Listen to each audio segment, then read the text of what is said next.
How are you? Wow, how are you? We've done a few interviews recently, and they're normally a bit glitchy, and the audio thing doesn't quite happen. And then someone says, "Oh, hang on, I've got to put my video on." But wow, You're there. you're there.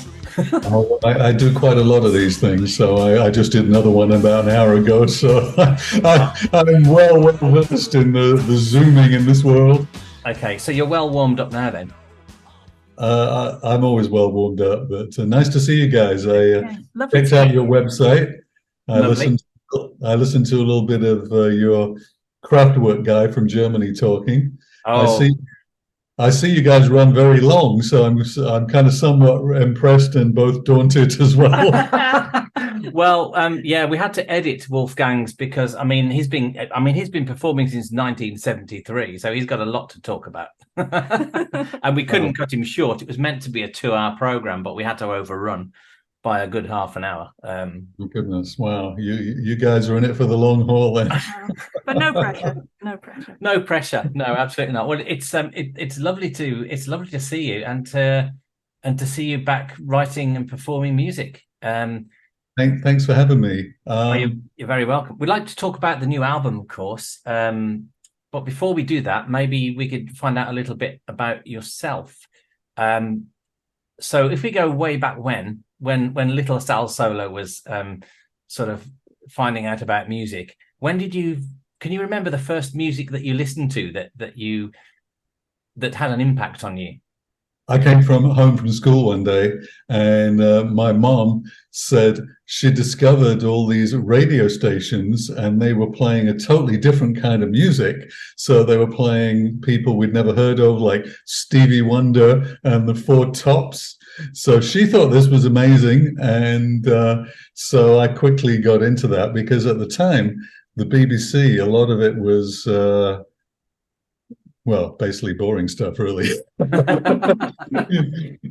For many years, I had a sort of grudge against brass sections and that kind of sound, because on BBC, even Radio 1, you guys are probably not old enough to know this, but they used to, like, lunchtime, they'd be playing Edmundo Ross and nasty sort of big band cover versions of hits, and it was so horrible. And so it took me decades to get over that. Oh dear. Well, we don't have. However, to continue with your question, the very first thing I think I saw on TV, I guess probably Top of the Pops actually, was something, again, you guys might not have even been born then, but there was this record came on, it began, "I am the god of hellfire, and I bring you," and then we're off to this crazy hippie thing. And the next thing I saw after that, which was definitely not Top of the Pops, but I don't know what it is, was Led Zeppelin. And so as a child, me and my friend from school, we went down to London. We were from Hertfordshire, went down to London to the Royal Albert Hall for a concert of Led Zeppelin. And of course, it's funny to think back in those days, you'd allow kids to just walk around on their own, but there we were walking around lost. And so we stopped somebody and said, "Do you know where the Albert Hall was?" And the man said, "No, but I have a map." And so somehow eventually we found our way there. That's another funny thing, isn't it, really, to think we didn't have phones or anything, so you needed a map if you wanted to go somewhere. Absolutely. Anyway, many years later, my friend Nick Beggs was touring with John Paul Jones from Led Zeppelin, and they came to Chicago a couple of times where I was living, so I got to meet John Paul Jones. And I told him, I said, the first concert of my life was Led Zeppelin at the Royal Albert Hall. And he said to me, "Was it the time when we had flowers in the front or not flowers in the front?" And I was completely bewildered. I thought, how can he possibly remember that? I can't remember all the places I played. And so he must have such an organized mind, or photographic memory or something like that. The only place I really remember that we played that maybe I shouldn't was we played at the Rainbow Theatre once. That probably isn't still there, is it? Does the Rainbow Theatre still exist? No, not sure. It was probably doesn't then. It was a big old theatre in Finsbury Park, and at different times they tried to resurrect it as a rock venue because it was always in decay and so on. Somebody with some money would buy it out for a while and then it would close down again. But when I was at school, a friend of mine was really into Frank Zappa. And so one time Frank Zappa came over to London, played at the Rainbow, and some girl who liked him, the boyfriend, went on stage and pushed Zappa into the orchestra pit, and he broke his leg because it's a very, very big orchestra pit. Yeah. So when we come to play many years later at the Rainbow, we're all saying to him, don't go near the edge, don't go near the orchestra pit. But of course, in a performance, you get carried away. So there's a certain point in the performance where I'm going closer and closer to the front. Suddenly the bass player grabbed hold of my arm and pulled me back from the orchestra pit and saved my life, I guess. Anyway, that was a long answer to your question. Okay. But I know you do a long show, so that's all right. Right? Well, we set the precedent now. Can you remember the first time you picked up an instrument? Was it a guitar? And can you remember? Yeah, well, I'm going to age myself once again here, but what the heck, I'm old now. And so when I was very young, they used to have a thing that was called Green Shield stamps. Oh, yeah, I remember that. Do you know what that was? Yeah. So basically, she's looking so young, No, you never heard of this. All right, here's a little bit. From a different country. She's a foreigner, so. Yeah, well, are you really from a different country? Well, Scotland, if that counts. Oh, okay. I bet they did have Green Shield stamps in Scotland, but long before you were born, I'm sure. So basically, when our moms used to go to the groceries, according to how much, probably Tesco's or somewhere, however much they spent, they'd have a book and they'd put these stamps in them. And when they'd saved enough stamps, they could buy a gift and have the stamps, I'm trying to think if there's any modern equivalent of that. I suppose we have all these things like getting points on airlines and stuff these days, don't we? Yeah. So that was probably... BP petrol station rewards used to get you CDs and cassettes and things. Okay, yeah, that must be what it was, really, an early version of that. So so when I was about 12 years old, I was pestering my mom all the time to get me a guitar with the Green Shield stamps. And so it must have been an awful guitar. And my dad was saying, you don't even know how to tune it. And well, the point is you get a guitar, so you start learning, don't you? That's what happens. And then the other sort of embarrassing thing about that time, I thought I'd arrived, you see. And so I heard on Radio 1 an interview with a guy who'd founded a record company. His name was Larry Page, and he had founded a record company called Page One Records. And so I guess they must have had a few hits or something. And so I wrote him a letter at 12 years old saying I decided I was going to record with him. I don't think I'd written a song yet, and I hadn't learned how to play my guitar yet, but nevertheless, I decided I was going to record with him because I liked his interview, and I didn't even get a reply, Oh, Isn't that sad? I wonder where he is now. Oh my goodness, is he still alive? I mean, that's yeah. If we find his address, will you write to him? Actually, that could be an interesting idea. I think I'll take up that idea. Yeah, I'll try that.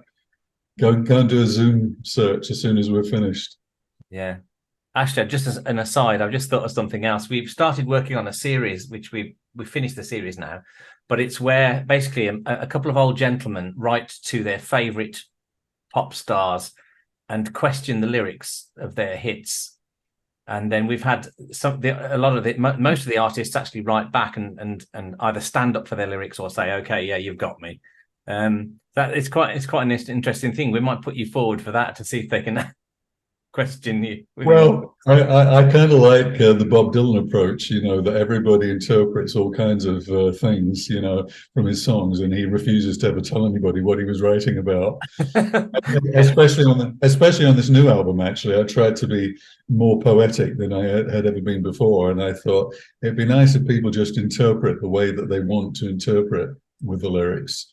And that in that way they kind of own them, because music, I mean, we're talking about when I was 12 years old, but as teenagers, of course, our music that we love as teens, no matter what style it was, is always special. It's the soundtrack to our lives. And so people that follow me, Classix Nouveaux, were teenagers in the 80s. And so now we're in our 60s. Back then, there was no rock and rollers in their 60s, because if somebody was 60 years old in 1980, they might have even missed the start of rock and roll. You know, they were a teenager maybe right at the beginning of the 50s or something. So there was no rock and roll. So I don't know what they did, whether they followed Frank Sinatra or something. I'm not sure. But that was what we always thought people in their 60s would be like. You know, they're sort of out of date. But I guess things have sort of moved as we've all got older. The music has kind of stayed with them. Yeah. There's young Bridget there, you know, looking so puzzled that all this old stuff we're talking about. Oh, and I remember the 80s. I was there. Yeah, I You think were. Oh well, it's treated you well then. I would not have guessed. 60s, it's the new 30s though, isn't it now? Yeah. It's Seems all- to be. Yeah, it seems to be. Yeah, it's strange, isn't it? Because it's true. A lot of my friends say, you know, we really thought people were old when they were like over 40.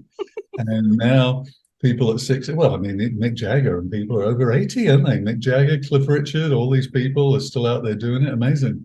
Yeah. So can you remember the first time you took your guitar or any other instrument and performed in public, and how did it go? Oh my goodness. Wow. Yeah.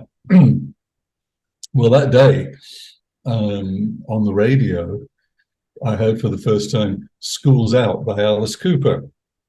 And I guess that must have been what we were inspiring to be, but we had no idea how to be like that. So it was an open air concert in Hitchin, Hertfordshire, and it was pouring with rain. And so the few people who were there were all trying to shelter under the trees and everything. And so I think it was a complete disaster. But not long after that, I can't remember who reminded me of this recently, but we did a college day. I think it was, let me think now. I think it was called Harrow Polytechnic, because I was living in Harrow then. And it was an ex-Jethro Tull member had a band at the time. And so we come on as teenagers using our own pathetic equipment. And so you could hardly hear anything. And then the main band comes like, you know, shaking the place. And it's like, why do they sound so much better than us? I think my friend said they booed us off. Oh. I don't actually remember that part, but I wouldn't be at all surprised. Okay, he didn't put you off though. Apparently not. What else was I going to do? I wasn't good at anything else. So what band was that at the time? Really, I'm not sure. I think I went through a phase of thinking, I guess I was a preceder of Prince, because I thought it'd be great to have a band that didn't have a name. And so we were going to be the no-name band, and we were going to just have a symbol. And so, as I say, Prince did that a lot of years later. Even Led Zeppelin actually had symbols on some of their albums. So I think that was the band. That was the no-name band, really. You'd get away with that now, would you? Well, it'd be difficult to look up on Google, wouldn't it? Yeah, you could on the internet maybe, you know, have your symbol wandering around there somehow. Yeah. But I guess I was always attracted to the kind of thing that was a bit way out there, you know, like that's why the God of Hellfire appealed to me as a child, because he literally had flames pouring out of his head when he appeared on Top of the Pops.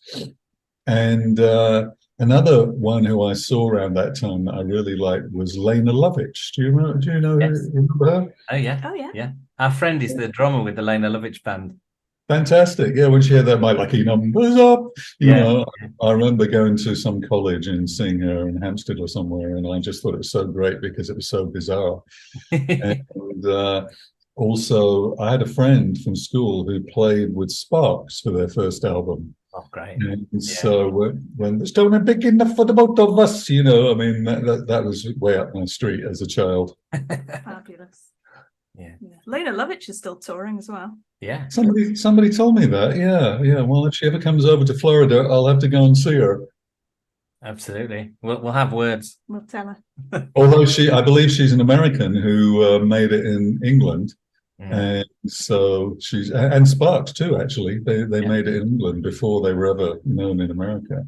Talking about the band and names and stuff, how did you come up with, where did Classix Nouveaux come from? You may have been asked this 1,000 times, but where did it come from? Well, Classix Nouveaux was formed out of X-Ray Specs and another little unknown band that we had called The News.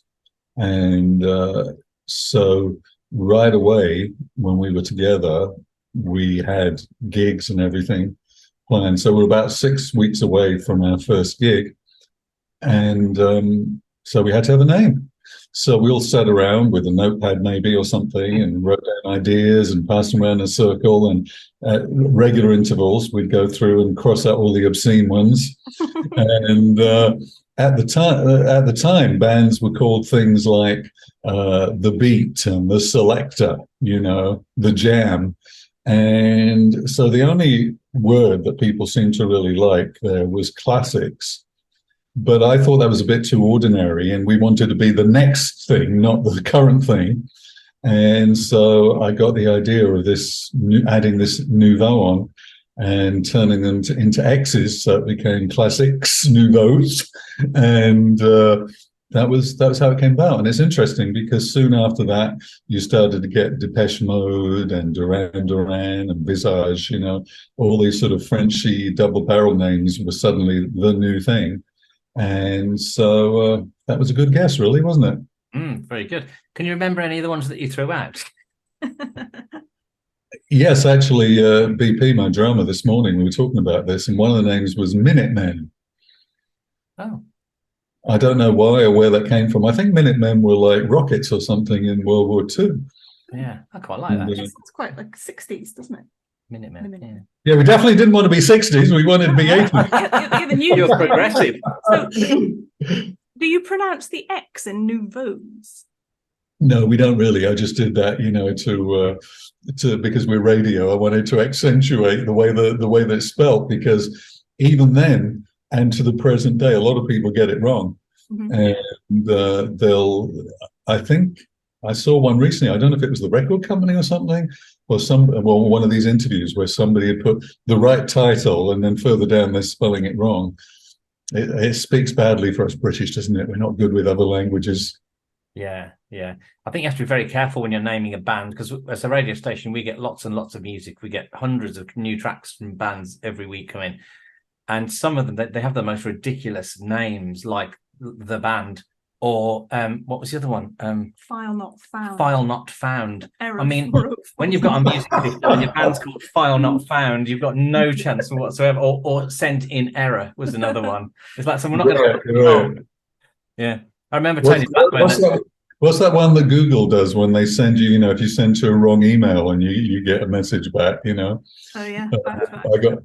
I got one of those recently, bounced back. You're going to say, do you say Cliff Richard? What? No, I remember Tony Blackburn when I was very, very young. I remember him introducing Duran Duran on Top of the Pops, and also Depeche Mode, which I thought was quite sweet. Well, it doesn't surprise me, because Tony Blackburn, I mean, funnily enough, as we were talking about the God of Hellfire, every time he'd play that record, and I was on the way to school, and he'd always let the intro play, "I'm the God of Hellfire," and Tony Black would say, "Are you, sir?" Okay, we've heard that a few times now. Nice. Okay. I think we're gonna have to play that. What, God of Hellfire? Yeah. Dude, it's worth it. It's one of those songs that never ages, because there's never been anything like it before or after. It doesn't belong to any kind of trend or era particularly. So it's just like, wow, there's a completely bizarre piece of music. I saw a version, actually Alice Cooper did it. I saw online he got Arthur Brown to come on and sing with him, doing it at some big festival somewhere. And that was interesting, because I don't know if you know this, but Arthur Brown was the first one to wear that like skull black and white makeup thing that Alice Cooper then made popular a few years later. And so it's a shame always when you get an innovator who doesn't quite get the credit for things that came afterwards. Yeah. back in the day, because I mean, you started about 1979-ish with music in a professional. Yes, that's right. That's right.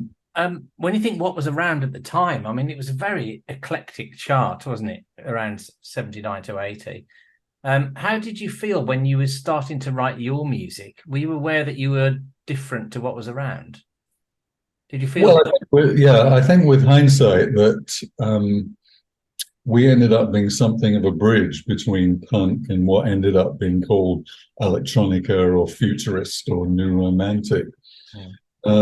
Because, as I mentioned, two of our original members were in X-Ray Specs, and BP, the drummer, who's still with us today, he said the reason he was attracted to what I was doing was because it was different.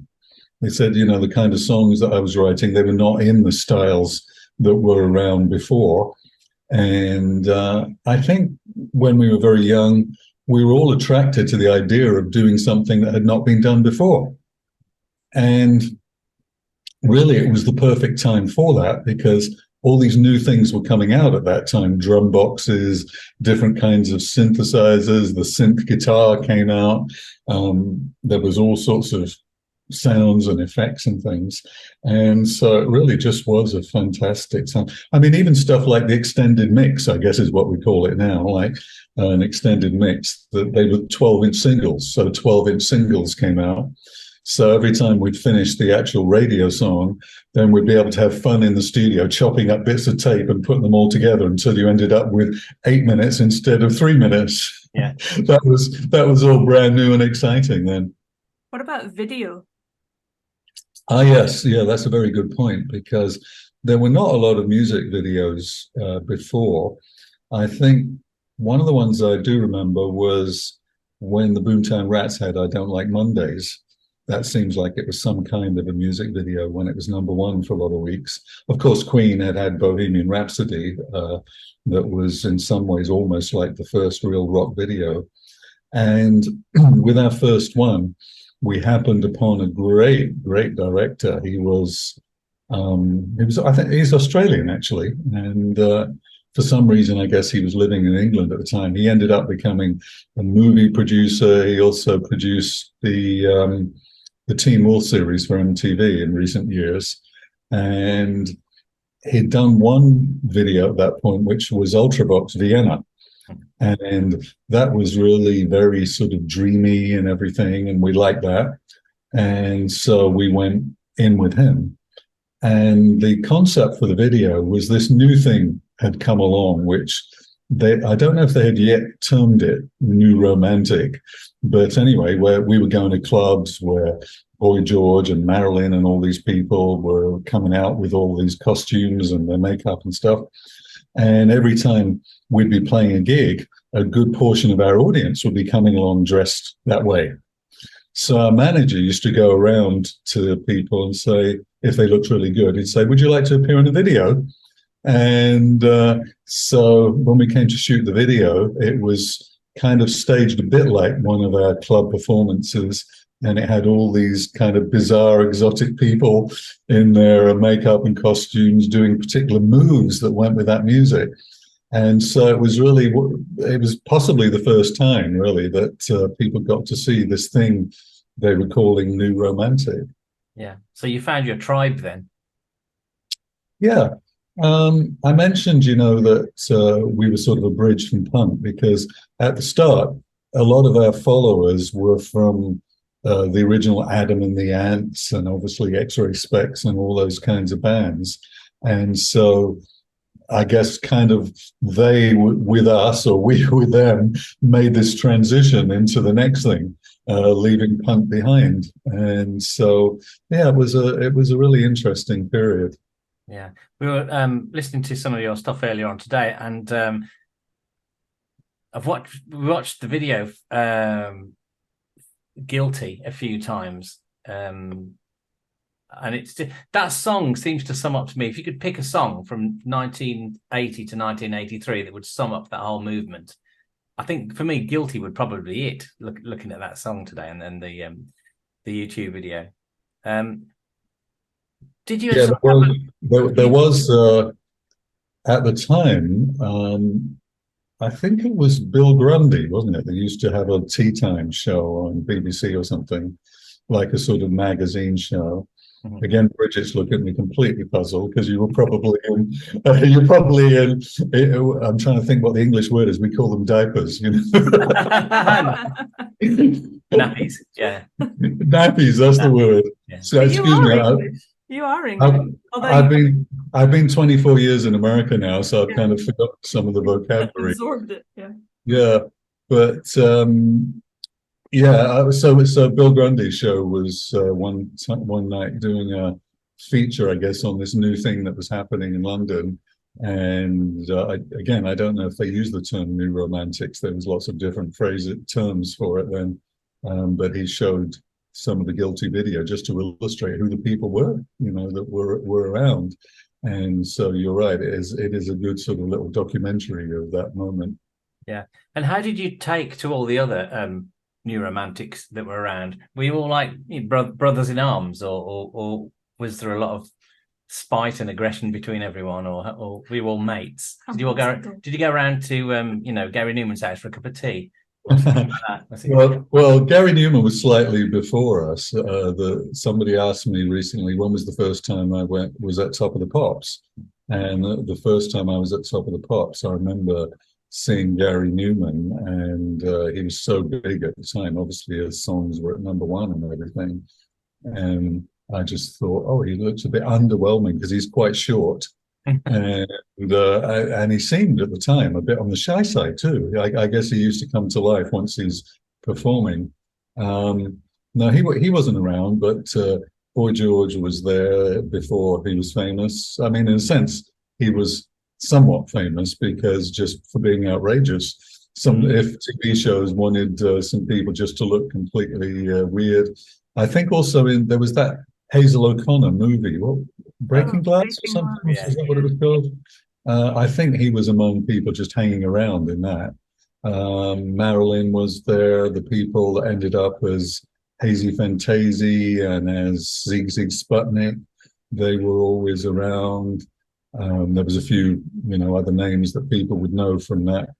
Steve Strange, obviously. So no, I'd say we all got along very, very well, really. So you had a bit of a hiatus, didn't you, as a band, as Classix Nouveaux? What 40 years, you mean? Well, yeah. I mean, you stuck at it. What sort of happened? What? Well, but we didn't stick at it. That's the thing. Because after our third album, EMI decided to dump us, basically. I mean, to try and not make the story too long, but for our third album, we decided to get a really good American producer.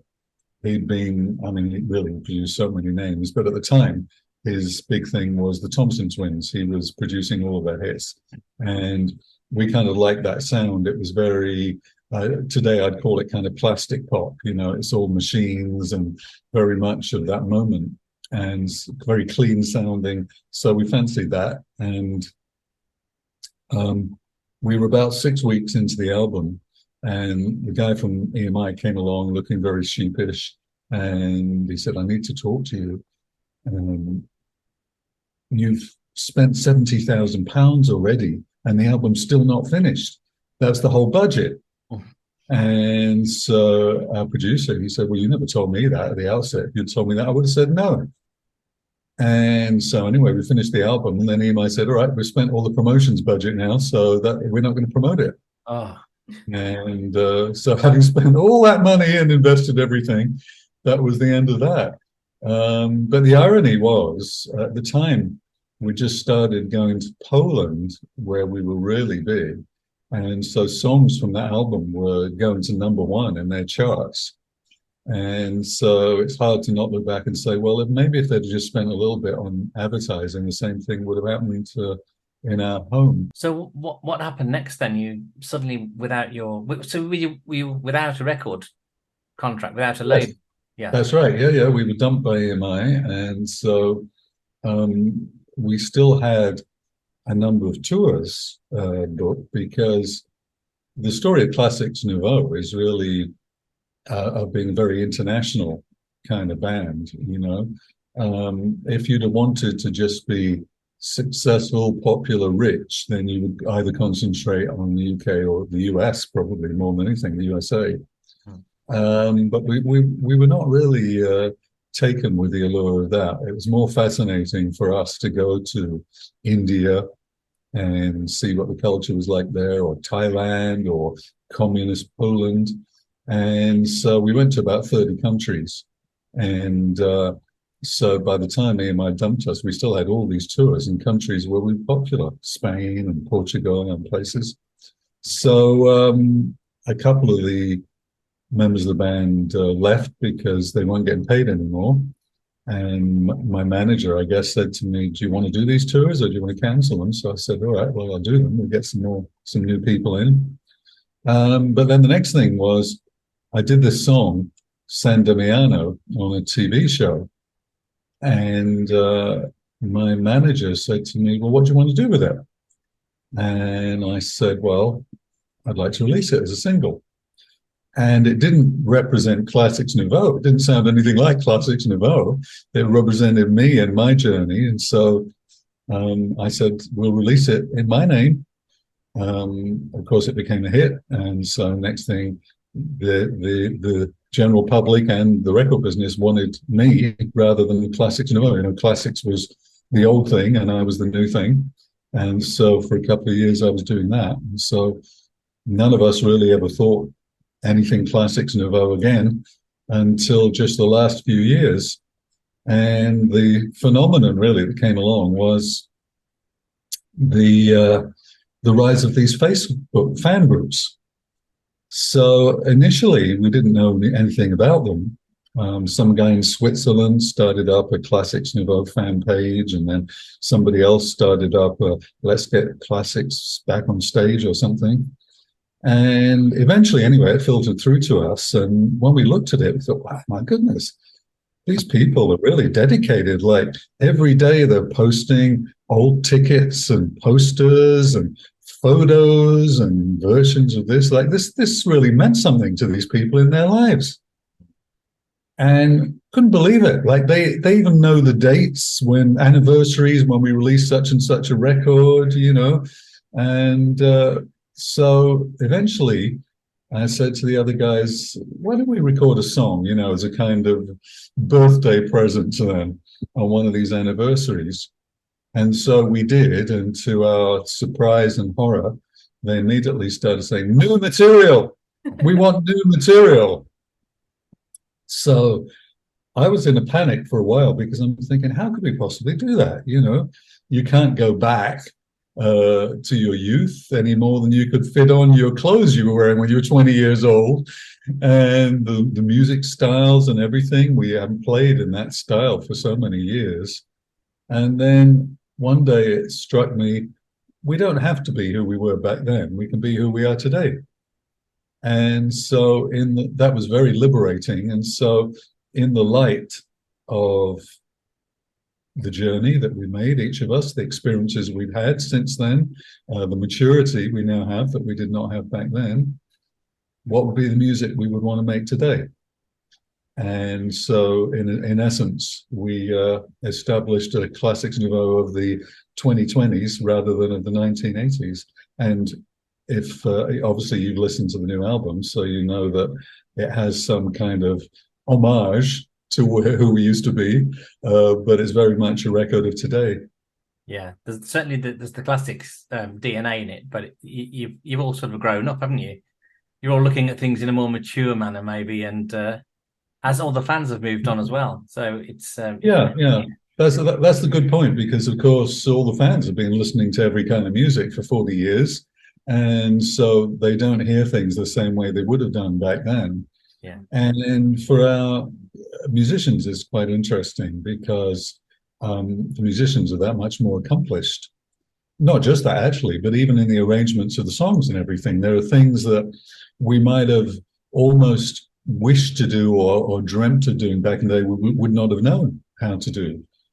For instance, Gary, our guitarist, he's over the years, he's been on courses on classical guitar, funk guitar. He's a teacher now, guitar, bass, and drums. So we're very, very accomplished. And personally, I've produced a lot of other artists over the years. And plus, in recent years, I've been directing choir. And so I know written music and harmonies and all kinds of stuff I just had no idea about back then. And so definitely it's allowed us to just really expand. So you unleashed all this talent on this album? Hopefully. you tell me. Yeah. Yeah. And you sort of scattered around the world now from each other as well, aren't you? Well, isn't that another amazing thing about times, that you don't have to actually be in the same building to record together? I was talking recently with a friend of mine from back in the day, German producer Zeus Beheld. If you know his name, he produced Fashion and Dead or Alive. And so we were talking about how we did this new album, and I said, yeah, they just send me files. Oh, quite normal, he says, quite normal.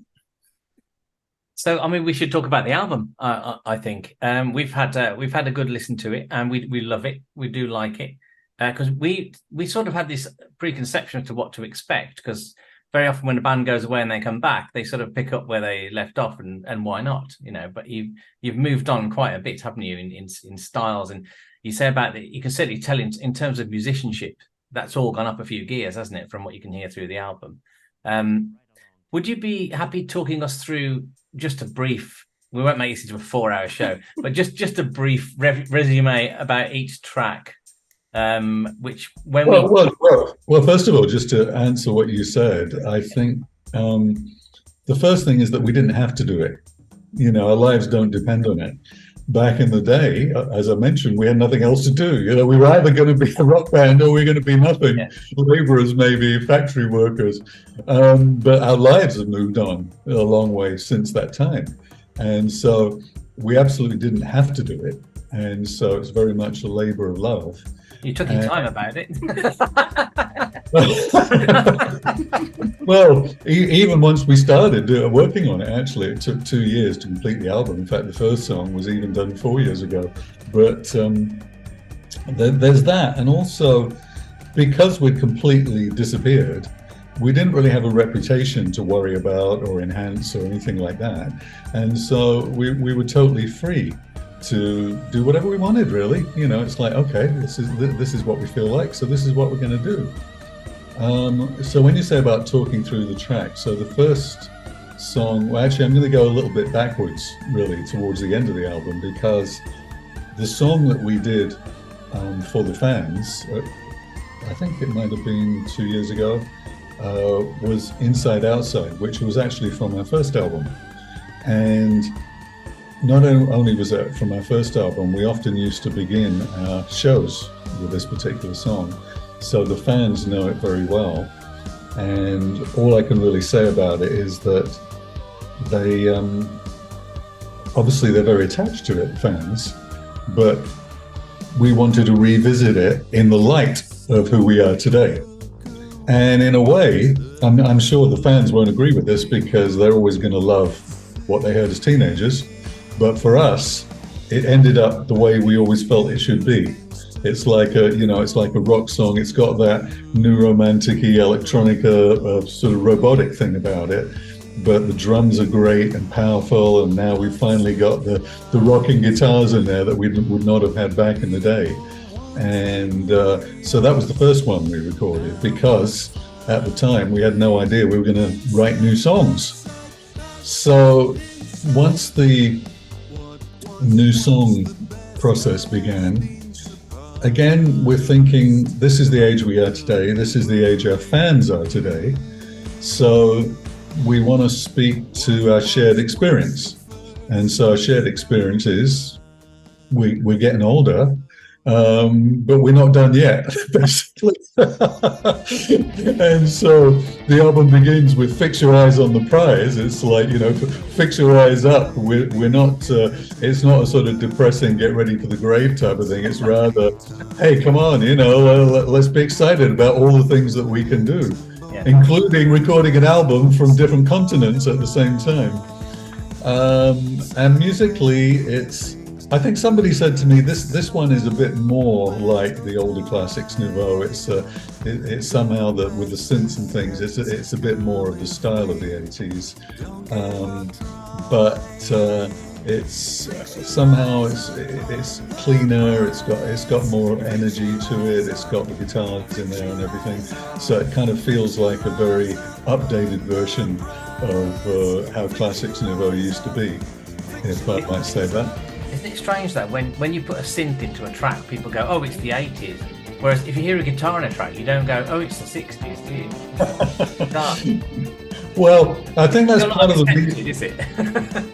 Well, I noticed on your radio station you've got a lot of stuff about electronica, and I think I saw that word futurist that I'd almost forgotten, because it probably was around about 1980 or something, and we were playing at a festival in Leeds that was called Futurama, and that kind of music was pretty new at the time. I think we were heading one of the days, or the other day the top of the bill was Gang of Four, and I don't think they were really electronica or future. They were probably more just very left field.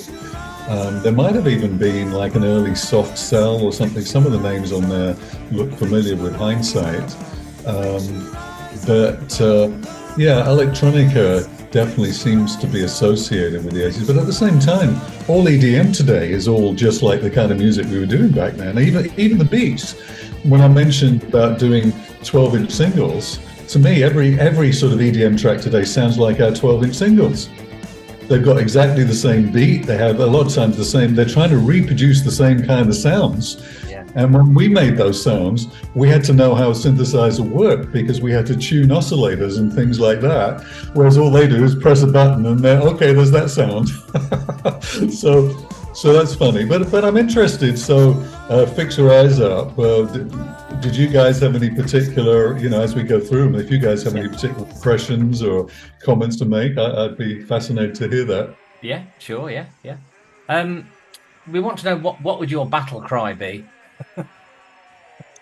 Well, it's kind of like a follow-on from the first song, in the sense that it says there's mountains still to climb and oceans still to cross over. It's very much Battlecry is this idea that we're just beginning. we might be old by previous standards, but we're actually going to embrace life to the full in every minute that we've got.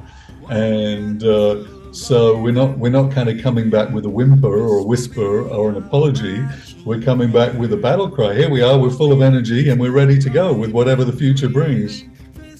Was Battlecry chosen for the album title when it was already a song, or did you write the song because you had the album name?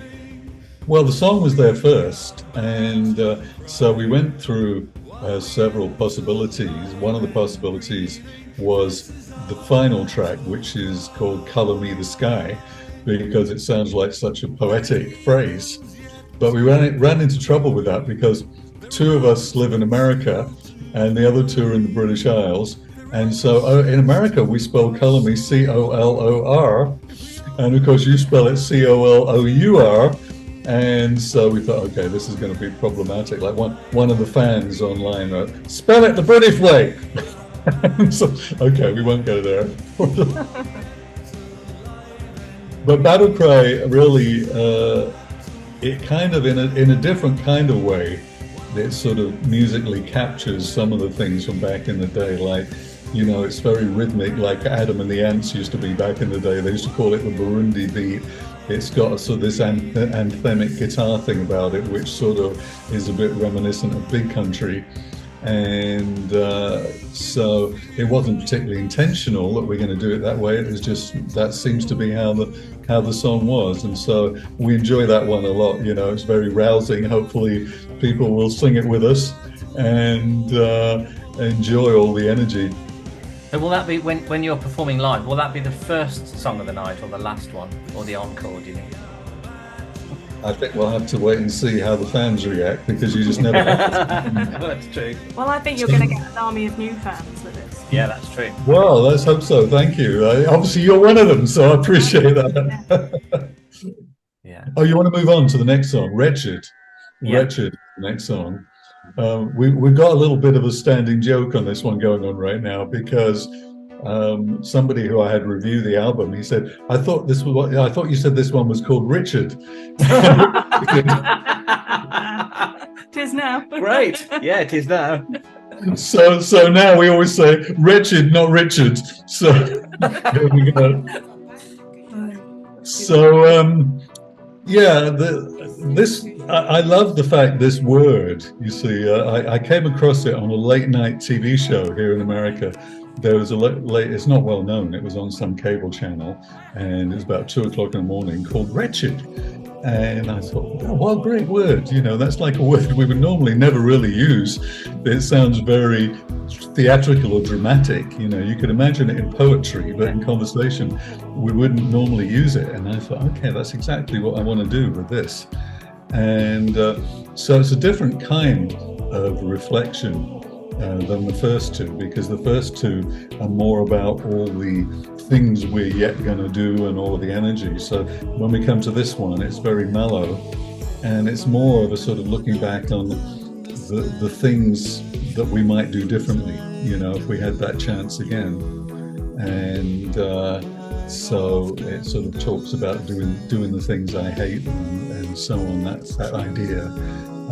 BP, my drummer, he actually said one day, he said, I don't usually listen to the words of things, but I decided to listen through the words, and that one is depressing. Well, it's not really intended to be depressing. It's more reflective, I would say. Yeah. It's thought-provoking, yeah.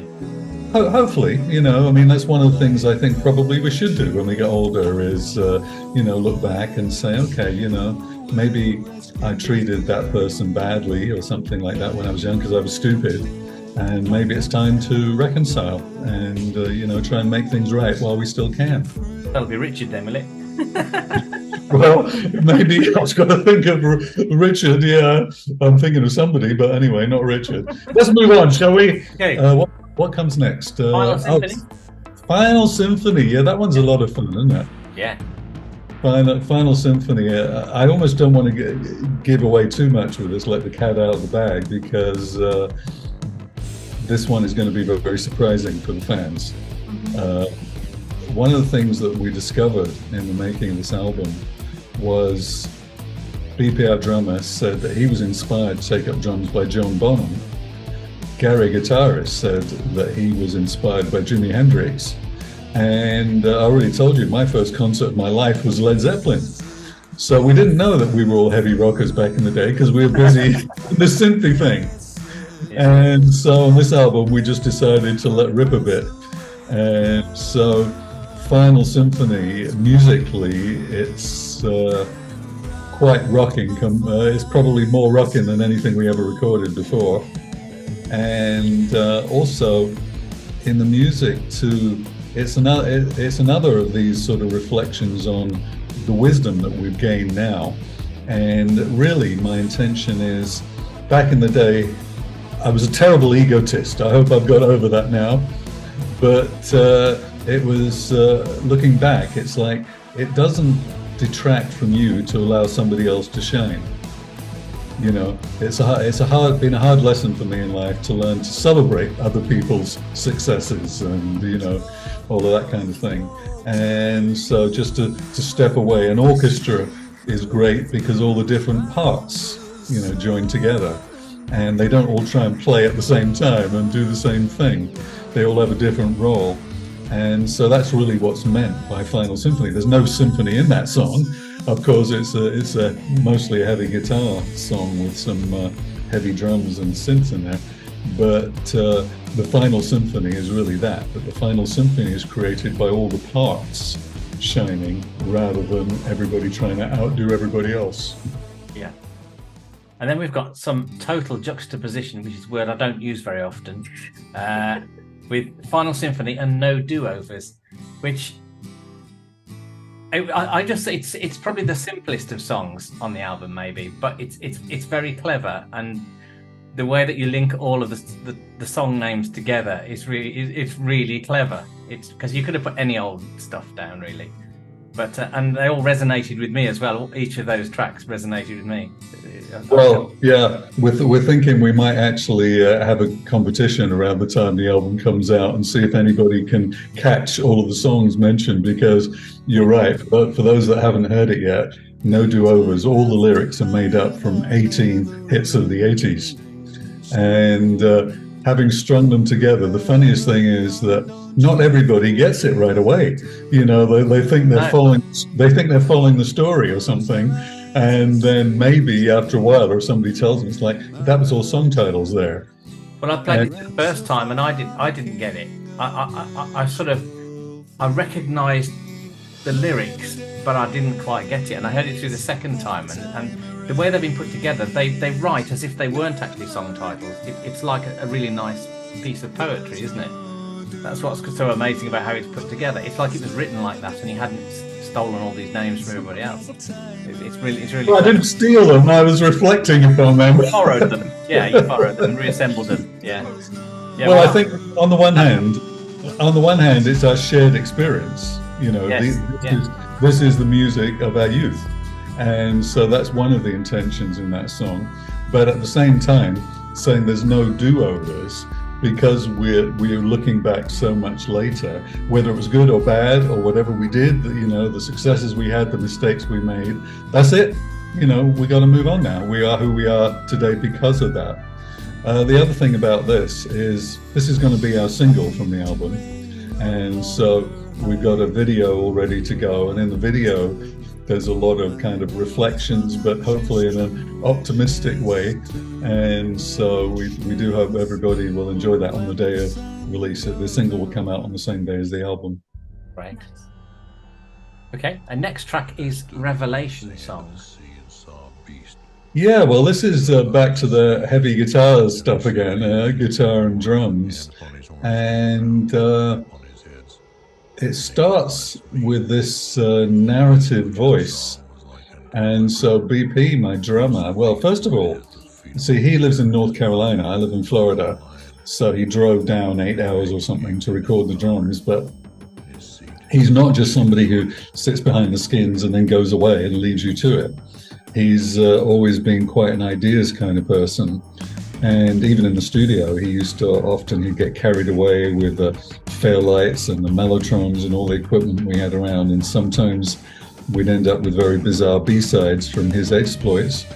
Some of the fans liked them. There was a song, I don't know what it was a B-side to, but it was called Switch. And all it was basically lots of noise put together with a beat. And then every so often, I think he said, switch. And so fans love that kind of stuff because it is so, collector's items, I guess. Yeah. Anyway, so the first thing was at the start of this, he wanted Buddhist monks chanting.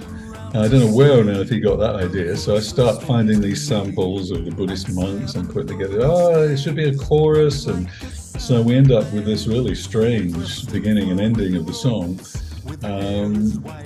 Because Revelation, it's like a sort of imaginary fantasy, biblical prophecy thing. And so then one day he rings me up and he says, I think we should have a speaking voice at the beginning of that song, like Michael Jackson had on Thriller with Vincent Price. And so every time he'd call me with one of these ideas, when we're making the album, I'm like, oh no, what do I have to do now? Like, he has the idea, then I've got to somehow, realize it. So I went searching online, and lo and behold, on a free sample site, I found this amazing voice that was just exactly what we wanted, and so that was a revelation in itself. I think this song goes into an orchestral part at a certain point as well, doesn't it? Yeah.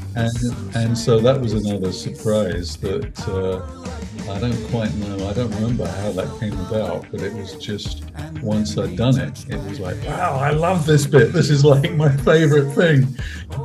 We once used an orchestra back in the day. On our third album, we had Anne Dudley come in and do a string arrangement for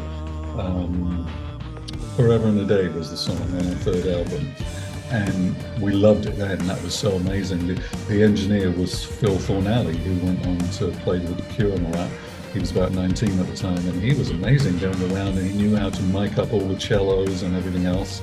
So we were always knocked out with that. But on this album, we've been able to take it a bit further, and it's really full symphony orchestra with the horns and the timpani and everything like that. And so this one is pretty epic. Because there's so many different instruments and textures on the album and styles and things. Are you sort of working yourself into a cul-de-sac when it comes to performing it live? Well, we're not thinking about that, you know. Yeah, okay. If you limited yourself like that, then you'd never be able to really follow things to their conclusion, would you? You know, having lived this long in the world, you know, our palette is the world, and all music that's ever been created. So whether it was Beethoven or whether it was the Beatles or Led Zeppelin, that's part of our musical palette now. So the rest we can worry about. Well, there's a famous saying about, like, you know, tomorrow will look after itself. Let's, you know, let's worry about today. Okay, we'll have this conversation when your tour starts then. Okay, next track, Never Never Comes. Okay, well, this is interesting because this is the most successful Classix Nouveaux song of all time. Oh. On Spotify, it has, the original version has 1.67 million hits. It was number one in Poland, and even today, you know, with young people, my nephew in England records himself singing this song back to me. He didn't even know it was on the new album or anything. He's singing this song back to me. Locally in Florida here, some kids I know who are like 18, 20 years old, they've gone and discovered Classix on Spotify, and they come to me singing Never Never Comes. And so I think this is one of those, we talked earlier about what happened with EMI. If they'd have put the money in, this probably would have been a mega hit everywhere. But as it happened, it was a mega hit in Poland. But so it gets a second chance now. But that wasn't really why we included it. We originally, when we were not thinking of writing new songs, we were just doing some remakes of some of the old ones. And most of them didn't really work so well, or we either didn't think they were better or as good as the originals. But this particular one, we felt it had a whole new lease of life. For one thing, people who do know the original song, they're usually at least a minute and a half through this before they realize what the song is. And so that tells me we've succeeded, because we wanted to make it new. We wanted to make it like a new song. And so we felt this stands up today.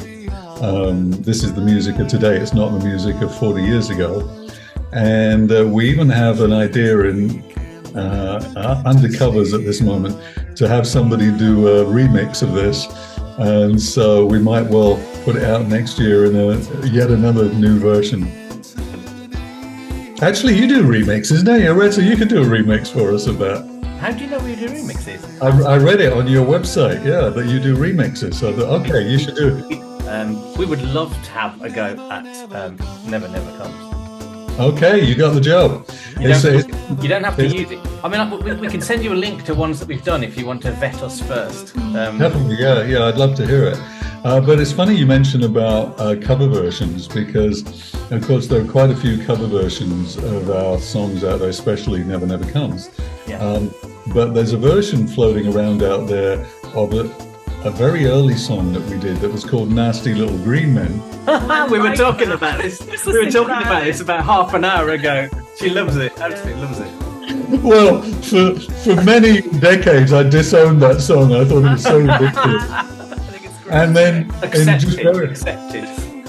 But just in very recent times, what was it? Oh yeah, there was a version appeared somewhere by somebody called Kraken Not Stirred, I think was the title. And they did a version which is sort of a bit more electronic-y and robotic. And when I heard it, I thought, I like this. This is, this has got something about it. And they paired it with an old sort of 50s movie of one of these terrible, like, cheap sci-fi things. This is really good, actually. I think I like this song now. So if you want to do a version of that as well, then feel free. We would love to. Oh my goodness, yeah. Okay. Did we cover Colour Me the Sky? I can't remember. We've moved on. We just said it wasn't the album name, didn't we? Yeah. Colour Me the Sky. Colour Me the Hey, Sky. you missed. Oh no, because we talked about Inside Outside already. Yeah. So in Colour Me the Sky. Well, the first thing about this one is I probably had the title before anything else because I just love the sound of that phrase. I don't know what it means, but Colour Me the Sky. It was like, you know, my aim as a lyricist for this album was to try and write mature lyrics that people our age could appreciate beyond the surface. And in the back of my mind was this sort of Bob Dylan thing where, you know, I'm not really the Bob Dylan generation. That was a bit before my time. But I've always heard that everybody from, you know, the Beatles to the Beach Boys and whoever was big in the 60s all thought Bob Dylan was the greatest lyric writer there. And yet his lyrics were always poetic without anybody really knowing what he was going on about. And so I definitely wanted the words to be poetic in this. And so Colour Me the Sky can mean to you whatever you want it to mean. And it can mean to me whatever I want it to mean. And so I don't even remember my mindset when I was writing the words, except that I sort of, I guess in my head, I just had visions of like colored skies and eagles and things. And so all just romantic, poetic stuff. And so that was what first came about with this song.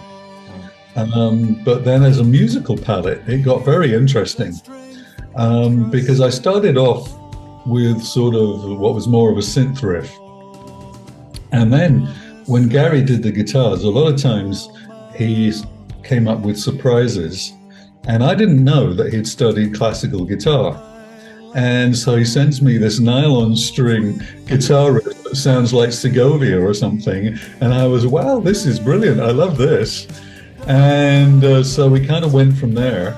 And then he sends me this real heavy like riff thing, which sort of reminded me a little bit of you know, ELO on one of their songs, Do You Want My Love, or Bachman Turner Overdrive or something. Thought, this is really good, you know, it'd be a shame to waste this. And so the song that started out as a 3-minute song starts at 5-6 minutes long. And then one day BP says to me, I think we need an orchestra in this. Oh no, what's this turning into? So I've done the orchestra, we're all happy with it. Next thing BP says, I think it needs a choir. I was hating the idea, and then once it was all in there, I said to BP, this has got to be the closing of the album because we're never going to top this. So how are we going to follow this? And so it's kind of turned into a symphony. In a way, it's almost like our Stairway to Heaven because it starts with all this classical guitar, it goes through the real heavy stuff, and then it comes to the enormous orchestra and choir. And so it's like, phew, it's over, thank goodness. I'm never going to do another album again, that's just too much. Where did you get the choir from? Well, it's all samples. I create it all on the computer, and so a lot of times, sometimes I'll go in search of particular things. Like we've got a lot of instruments on this album, like bagpipes and Battlecry, some of the orchestral and different things, percussion things. In this case, the orchestra and the choir. So sometimes I'll go and search and see if I can find something I can manipulate into what I want to do. Other times they're in the program. I'm using Logic, and Logic is great. Most people use Pro Tools, but I like Logic because it has all that stuff in there already. You know, it says huge libraries of samples. And so over the years, I've been very good at manipulating and retuning things and so on. And so I was able to create all of the orchestras and choirs out of that. Well, it's epic.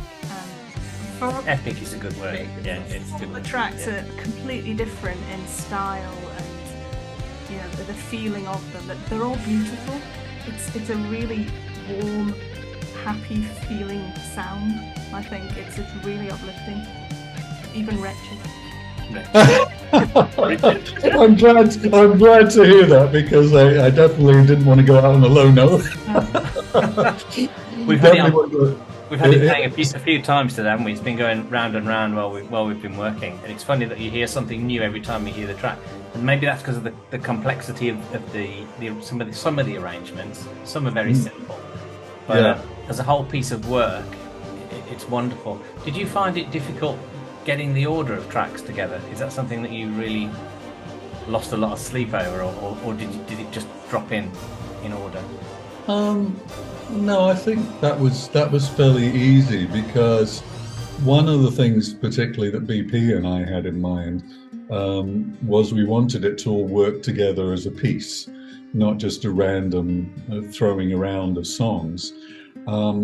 Partly because if you think back to your teen years when music meant so much to you, and so all music was on vinyl records back then, and remember, Bridget's looking to me again at like, for her it wasn't, it was probably CDs, I suppose. I know, I've got a collection of vinyls in the attic. Yeah, I mean that's actually another funny thing about now. If we'd have gone for this album 10 years ago, there would have been no vinyl.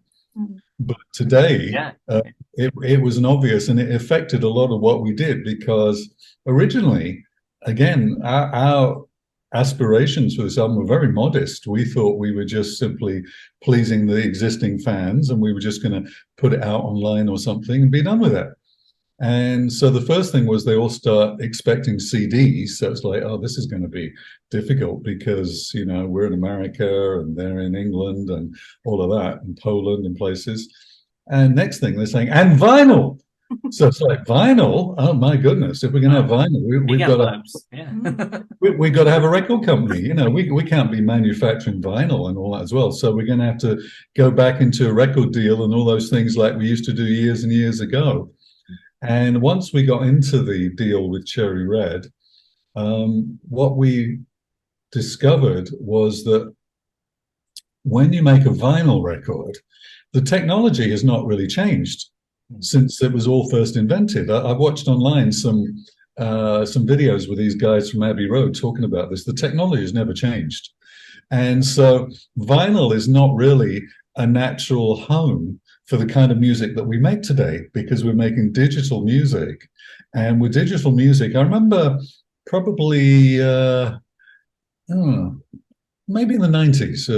It was probably in the early 90s, the first time I recorded using a totally digital console and all of that. And I loved the way that everything was so crisp and clear. You can get such good high frequencies, because on vinyl, you have to be careful with the high frequencies, because they distort. But what I also discovered through this process was that also if your stereo is too wide, then the needle has to cut deeper, and the deeper the needle goes, the more noise you get. So the first mixes of my album were rejected. I was told it was too wide, it was too stereo, and the high frequencies were too high. So I had to go back and do some remixing, and I ended up sending, for those who are not familiar with the terminology, they call it stems, like submixes of different parts of the album, to a guy in Wales, who then put them all together to make the masters for the vinyl records. And so it's been so interesting, all of the challenges that we've had in making this. But I'm interested, you used the word epic to describe the album, because one of the titles I thought of at one point didn't go down well with the other guys, but it was Symphonique, because I thought it is a symphonic kind of album, not just because there's orchestra on a couple of tracks, but the whole thing. You know, there's like guitar orchestras and so on, you know. So it definitely seemed to us like one piece. I mean, I know as a kid, when a new record came out, me and all my friends from school would be excited to listen. You know, you're carrying it under your arm with pride because the picture is so good and all of that. And you would all sit down and listen silently, you know, with great gravity. And then maybe afterwards you might talk about it, you might put it on again, and then you talk about it. So it was such an event. It was an exciting event, like a new album, right, from somebody that you liked. And so we kind of wanted to bring that back. And so it really was very much not a collection of songs. It's an album that you listen to, the whole thing.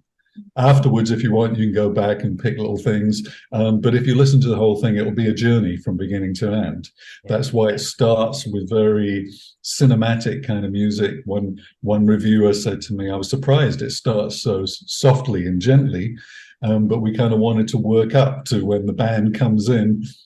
And I think that if people can listen to it that way, for that reason, we've tried to keep it away from the fans until the release date. You know, that they're all getting very impatient and why won't you? Because we don't want to spoil it for them. We want them to be able to hear the whole thing. We're going to actually have a listening party 2 days before release, and so that'll be the first time. Obviously, everybody can have that experience, but we very much do want people to listen to it as a whole album and make the journey that way.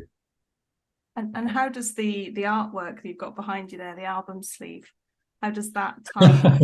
Well, that's kind of interesting too, because in the early days, right at the beginning of Classix, there was a girl who used to come along to our gigs, and she'd do sketches of the members of the band on stage performing. And so we used some of those on our early singles, actually, our first three. Actually, I think we more than that, yeah. And so the fans became very attached to that style. So it turned out we were going to go with something completely differently. And somehow it leaked out, which is probably just as well that it did. It leaked out to the fans and they hated it. This is the worst thing we've ever seen. So we had to go back to the drawing board, and it happened on my wall here at home.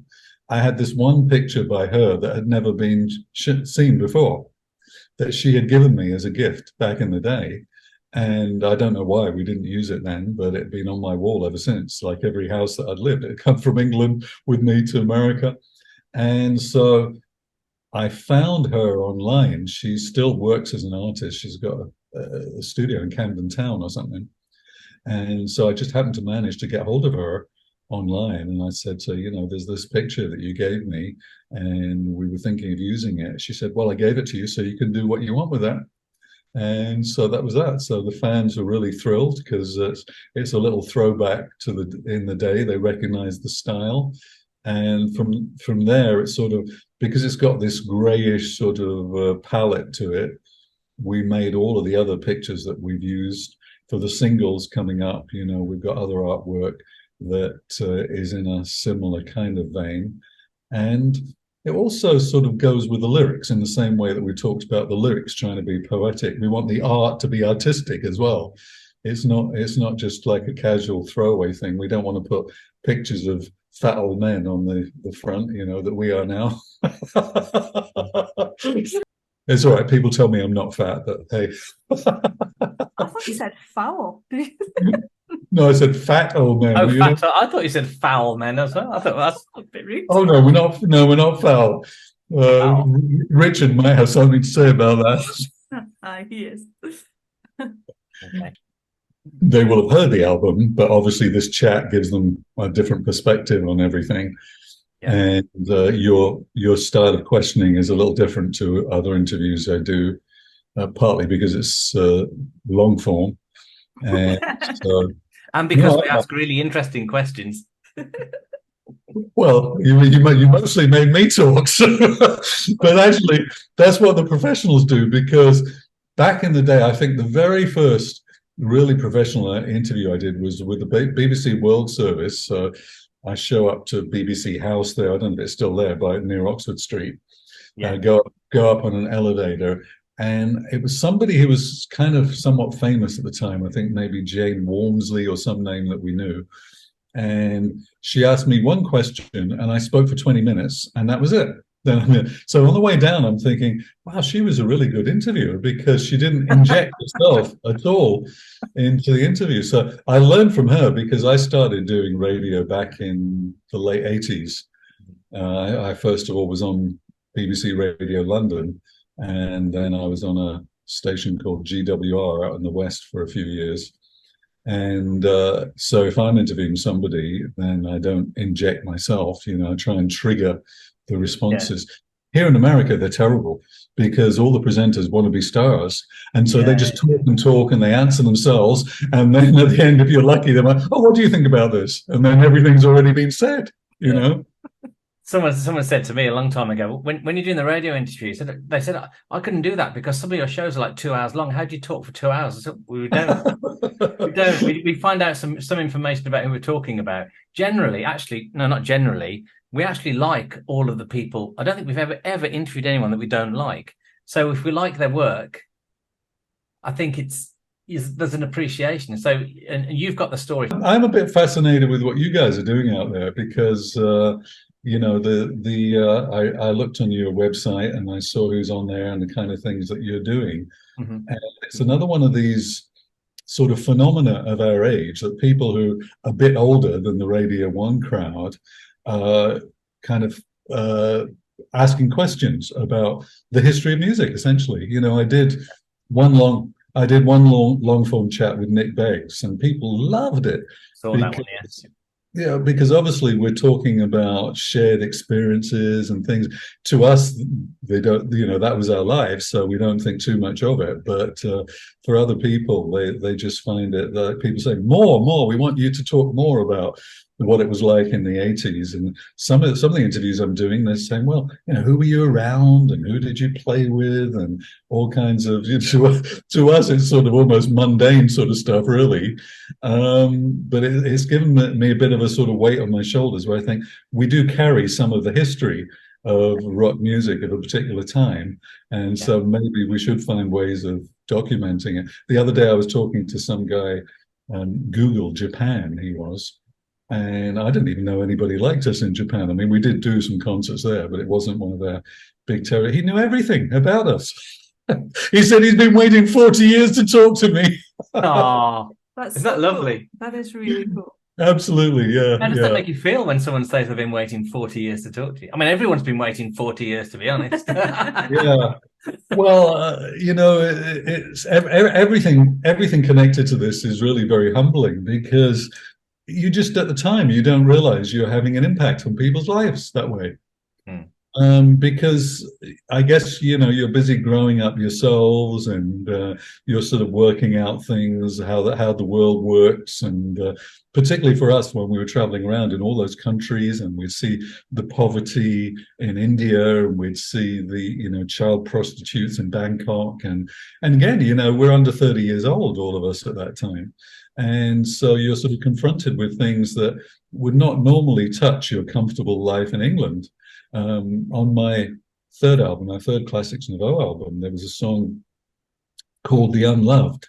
And one of the lines in that was, that was actually probably one of the first times I started writing these really sort of questioning sort of lyrics. And so one of the lines says, poverty for you and me is a black and white TV. And that was exactly it, wasn't it? That was our life in England at the time. And yet we'd encountered people who literally sleep on the streets or park benches every night of their lives. And so to really be impacting lives, and we've impacted lives there, and we've impacted lives where you are as well. So it is really very humbling. And so I'm thankful to have had that experience, and it's partly why we're doing what we're doing now. Again, we said the fans wanted an album, and so we thought, okay, we're going to make the absolute best album we possibly can, and that's what we did. Yeah, and it's coming out on the 17th of November, and it's November 17th. It is, yeah. Battlecry, and it's amazing. Thank you. I've really enjoyed that. Have you? Yeah. More than me? No. Okay. Same as you. We need to ask the robots question though. Robots. Yeah. What's your favorite robot, or who is your favorite robot? I'm thinking there about how you know, in one of the Simpsons episodes, they refer to the gay robots of Star Trek, Star Wars, excuse me, the gay robots of Star Wars. So ever since that, I always think of C-3PO, you know, going in that manner. I think if I had to name one, I probably would have to choose that stupid one that used to be in Lost in Space, you know. Was it Robbie? Robbie the robot. Was it Robbie the robot? Did he have a name? I don't know if he had a name. Robbie. But there was a guy, wasn't he called something like Zachary Smith? Was that the name of Yes, the it was. Yeah. the sort of professor character? So they had this ridiculous robot thing. Yeah, you should that a lot, yeah. Yeah, exactly. So I guess that would have to be my favorite robots, because I don't know a lot of them, to be honest. Yeah, he's a good one. For anybody who's too young, go look him up, because you'll enjoy how stupid he is. Is there anything you miss from England, having been in the States for? Oh yes, absolutely. Is it Cadbury's chocolate? No.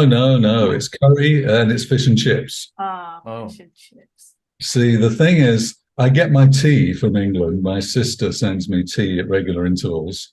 But I haven't been back to England in a long time. And in America, there certainly is no good fish and chips, for sure. I mean, a lot of restaurants. See, even Gordon Ramsay has restaurants here in Orlando, Florida. I went with some friends recently to a Gordon Ramsay restaurant, but it's not the same. You know, when I tell them we actually used to have it wrapped in newspaper, they're horrified. So that's the first thing. So if I would ever go back to England, my first night I'll go to a curry restaurant, because you cannot get good curry in America either. And the reason is this, that in India, before the British Empire, India was essentially 8 states. You know, they each had their own Maharaja, they have their own language and so on. And so what Indians will say today is, the British unified the country. But all of the good food that we know in England comes from the Punjab in the north. And so in England, you have lots and lots of Sikhs. And so that's why you have the good Punjabi food. But in America, there's hardly any Sikhs. And so all of the Indians come from somewhere else where the food is horrible. So the Indian food in America is not good, but that's something I dream of, you know, arriving back in England, first night curry restaurant, second night fish and chips. That would be it. So do you have any plans to come over to England?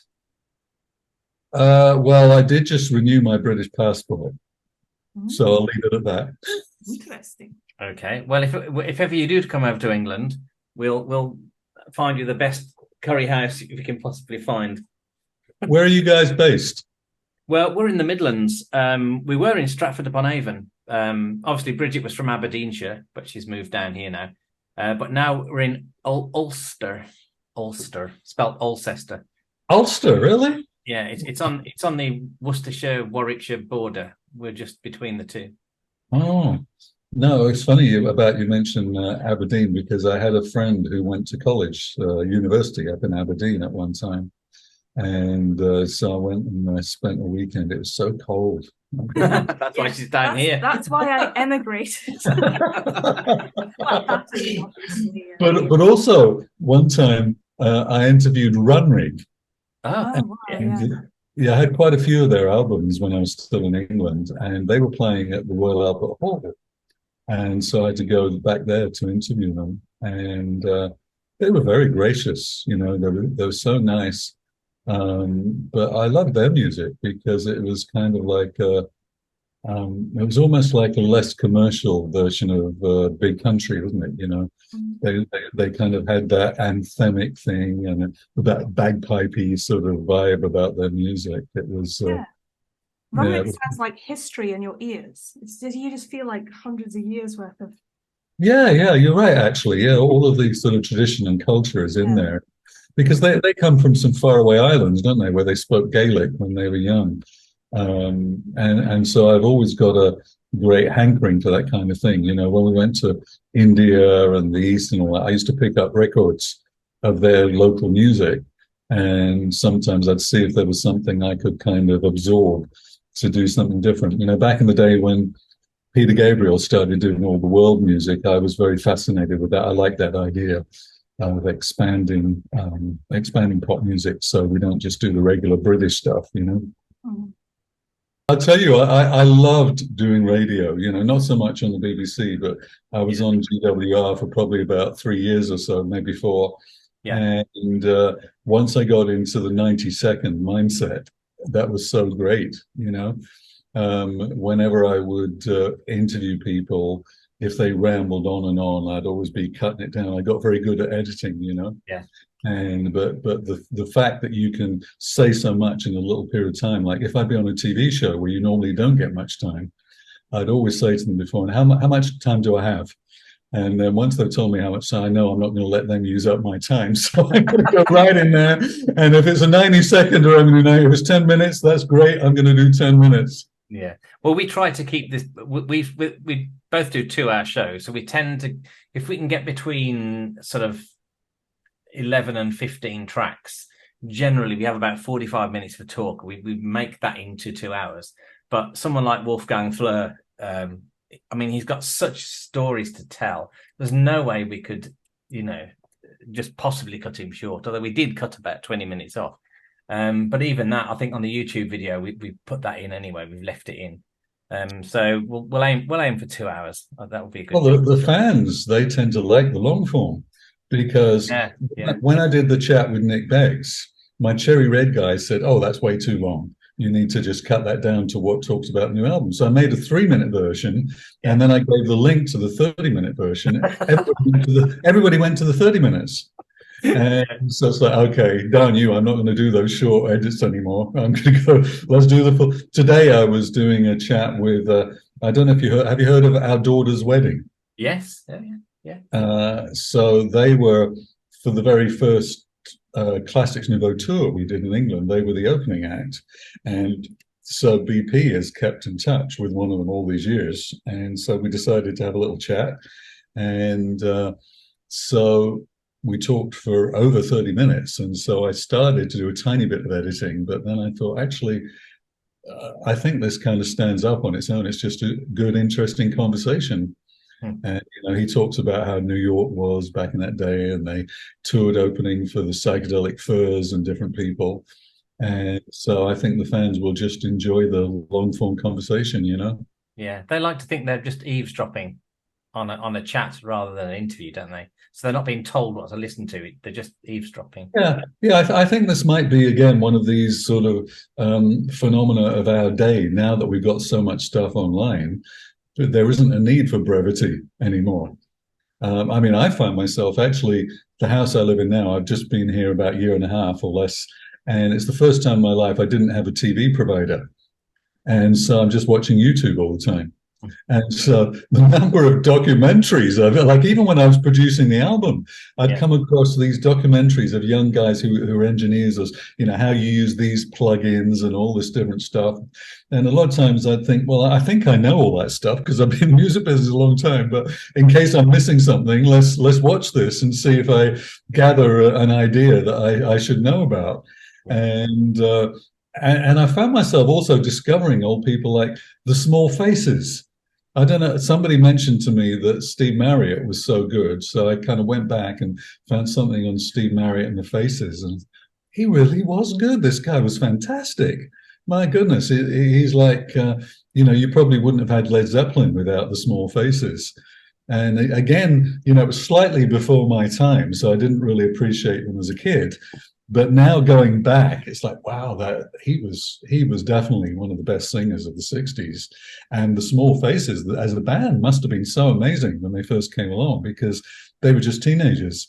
And so now I see where Paul Weller got it from, and all those people like that they really were the template for, I guess we used to call it new wave or something like that, power pop or whatever it was we were calling it when that stuff was around. But yeah, I mean, it's fantastic. Janis Joplin, you know, I've watched stuff about Janis Joplin. It's like, wow, you know, she was incredible. My goodness. And so, yeah, the internet is amazing, isn't it? It's very big as well. Yeah, very big. Yeah, very big. How do we live before YouTube? My goodness. Well, how did we discover all the music that we can just get at the, you know, the push of a button now? Yeah, and more importantly, how can we get to do a remix for you? Oh yeah. You want me to give you some stems, or how exactly? Stems would be good. Yeah, stems Yeah. would be good. You better send me an email. I just tell I've just come up to write Classix Nouveaux and I couldn't. Yeah, make sure you spell it correctly with all capitals. I got it totally wrong. Look, it's there. I've still done it wrong. No, I haven't. I got it wrong. Okay, yeah. Sorry, at Gmail. Yeah. That's Actually, even myself. Classix Nouveaux for the last 2 days, and I've just misspelt it twice. Well, as I told you, even the record company did that. So, Wow. well, with that particular song, Never Never Comes, of course, it's got this sort of Easterny thing about it. They use a sort of an Easterny scale. And so I definitely would like it to not be a thumping, obvious EDM. No, we don't do thumping ones. But it'd be nice to maybe have a possible future single, maybe an extended version, Okay. in the new year. Because as I said, it's just completely puzzling, that song, how it's transcended everything else we've ever done by far. Yeah. In England, everybody thinks "Is It a Dream?" because that was in the top 20, but "Never Never Comes" is way out there ahead of "Is It a Dream" or "Guilty" or anything. That's really interesting. It is. It's just so part of me feels it must be that it's never quite realized its potential, because there's millions of people listening to it and yet nobody knows about it. And so something needs to happen to it so that everybody knows about it. So maybe it's going to be your version. Maybe. Well, we won't do an EDM number. I can guarantee that. We'll treat it with respect. Well, some of the fans, when they do their own remixes, and they're so basic, they do. Yeah. Basically, they've got a drum box and they got a little, synthy thing, and that's their remix. And the other ones say, "Great, they sample your chorus and just put that at the end of it." Yeah, that's right. But you can do one of Nasty Little Green Men if you want as well. But I won't have any stems for you because we have not remade that one. So you'd have to find you. Yeah, well, I mean, everything's possible. We did a couple for B Movie. For a track they released. We did link we'll send you. There's also Peter Godwin had we did 3 12-inch remixes, totally different remixes. One where we played him at first, where actually he plays the backing, he does the backing vocals and Bridget does the lead vocals. And I was expecting him to go, "What the hell have you done to my song?" But he said that was his favorite version. So we did that, but he didn't have any stems because he was with Universal and they wouldn't release anything, and they hadn't released anything digital until this year. So none of his back catalogue was available digitally at all. So we had to start from scratch, from ear. Luckily, I was a fan of Images of Heaven from the 80s, so I remembered it, and we did it totally. And all he did was redid his new vocal. So he put a brand new vocal on it. So we did 3 12-inch versions from that. That makes sense. I probably like Bridget's voice better than mine as well, because that's the worst part for me. If I'm producing anything and I have to put my singing on it, that ruins it for me. When I'm producing another artist, I've produced a few with fantastic voices, and so to me that's the ultimate realization, because I can enjoy all the music I put together, but then I don't have to hear my voice coming back at me. I think the vocals are really great on this. They're really good. Everything complements everything else. It was like what you were saying about not outshining members of the band or the other instruments, and it fits really, really nicely. Well, it's one of the colors this time. Back in the day, obviously, I was doing all this growling and screaming and stuff, and so some of the songs were really just around that.